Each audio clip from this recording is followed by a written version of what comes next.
बेटा हुण अपना अगला जिहड़ा कंसैप्ट है वो है पाइथागोरियन त्रिगुट। ये बहुत इंपॉर्टेंट कंसैप्ट है बेटा। ये एक क्वेश्चन पक्का आता है। वो कहते किसी भी प्राकृतिक संख्या एम, कोई भी प्राकृतिक संख्या ले लो एक तो वड्डी, ਉਹਦੇ ਲਈ एक रूल ਜਿਹੜਾ फॉलो करता है, एक रूल अप्लाई ਹੁੰਦਾ ਉਹਦੇ वास्ते कि 2m की घात 2 जमा m की 2 माइनस 1 की घात 2 बराबर है m की 2 जमा 1 की घात 2।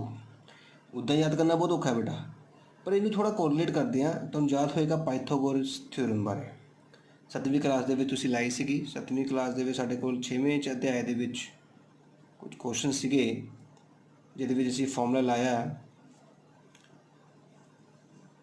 एच दी 2 बराबर है पी दी 2 जमा बी दी 2।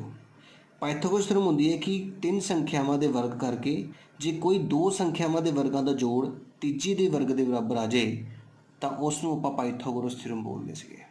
तो ये भी उसी कंसैप्ट तो निकलिया है पाइथागोरन त्रिगुट।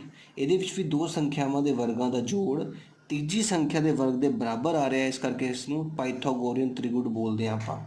हुण याद किद्दां रखना बेटा, तुसीं ये घात 2 नहीं याद करनी, तुसीं याद करना है 2m, m की 2 प्लस 1 m की 2 माइनस 1। बस तीन चीज़ां याद करनियां हैं। तीन पाइथागोरियन त्रिगुट किहड़े बनते हैं? एक 2m, एक m की 2 माइनस 1, एक m की 2 प्लस 1। बहुत वधिया तरीके नाल याद हो सकते हैं, तीन अखर याद कर ले। हुण साडा सवाल की है, ध्यान नाल देखना है। कहता है कि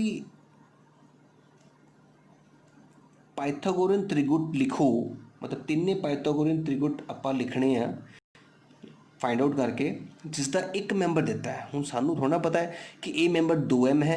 साडे कोल पाइथागोरियन त्रिगुट किहड़े सीगे याद करने लिख रहे थे मैं। एक 2m है, एक m की 2 माइनस 1 है, तो एक m की 2 प्लस 1 है। जब जदों भी इतना क्वेश्चन आ गया तो सब तो पहले कापी के उपर लिख लो ताकि गलती ना हो।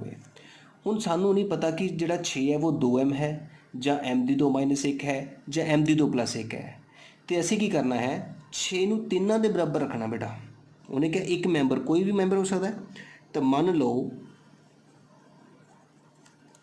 2m बराबर 6 हो सकता है, m की 2 माइनस 1 भी तो 6 हो सकता है, तो m की 2 प्लस 1 भी 6 हो सकता है। सानू नहीं पता बेटा कि केड़ा एक्चुअली प्रॉब्लम पता की है। NCERT ਵਿੱਚ ਜਿਹੜੇ क्वेश्चन है वो सारे सारे 2m ਨਾਲ सॉल्व हो रहे ਆ, ਉਹਨਾਂ ਨੂੰ ਇਹਦੀ ਲੋੜ नहीं पै रही। तो मोस्टली बच्चे की करते हैं, वो याद कर लेंगे कि ਜਿਹੜਾ मैंबर दिता बस वो 2m के बराबर ही रखना है। ਇੱਦਾਂ नहीं ਹੁੰਦਾ। ਜਦੋਂ ਤੁਸੀਂ NTSC ਜਾਂ NMMS ਦੇ एग्जाम ਦੇ ਰਹੇ ਹੁੰਦੇ ਹੋ, ਉਹਦੇ ਵਿੱਚ ਕਿਹੜਾ क्वेश्चन ਆਉਂਦਾ ਹੈ, ਉਹਦੇ ਵਿੱਚ m ਦੀ 2 ਮਾਈਨਸ 1 भी सुटेबल कर ਜਾਂਦਾ है, तो फिर ਤੁਹਾਡਾ आंसर ਉੱਥੇ गलत हो जाता है। याद रखना है जिहड़ा भी एक मैंबर दिता है उस मैंबर नूं तिन्नां तो बराबर रखना है। 2m भी हो सकता है, m की 2 माइनस 1 के बराबर भी रखना है, तो m की 2 प्लस 1 के बराबर भी रखना है। तो हुण इहनूं आपां सॉल्व करना है। ध्यान देखना है, m बराबर 2 नीचे आ जाऊगा 6 दे, कटिंग हो गई। m की वैल्यू कितनी आ गई बेटा 3। ठीक है, मैं तुहानूं पहला समझा चुका है कि जिहड़ा m है कौन है, प्राकृतिक संख्या होना जरूरी है m का। और प्राकृतिक संख्या किहड़ी हुंदी है 1 2 3 4 5 6 7 8। ये प्राकृतिक संख्या है, ना ही दशमलव आ सकता है, ना ही बटे की रकम आ सकती है, ना ही माइनस दी आ सकती है। अगला सम सॉल्व करिए। m की घात 2 बराबर 6 जमा 1, एक उत्थे आगे प्लस हो गया। m की घात 2 के बराबर आ गया बेटा 7 के बराबर आ गया। इधर आ जो m की घात 2 बराबर 6 माइनस 1, m की घात 2 बराबर 5 के बराबर आ गया। इधर देखो जे घात 2 हटानी है क्योंकि सानू m की वैल्यू चाहिए, तो 7 किसी का घात 2 नहीं होंदा।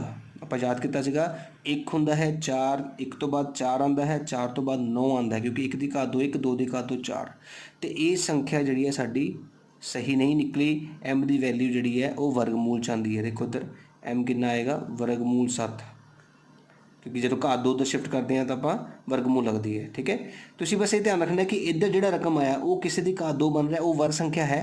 बस ये देख लो वर्ग संख्या किहड़ी सी याद है ना तुहानूं, 1 4 9 16 25 36 वर्ग करके देख लियो।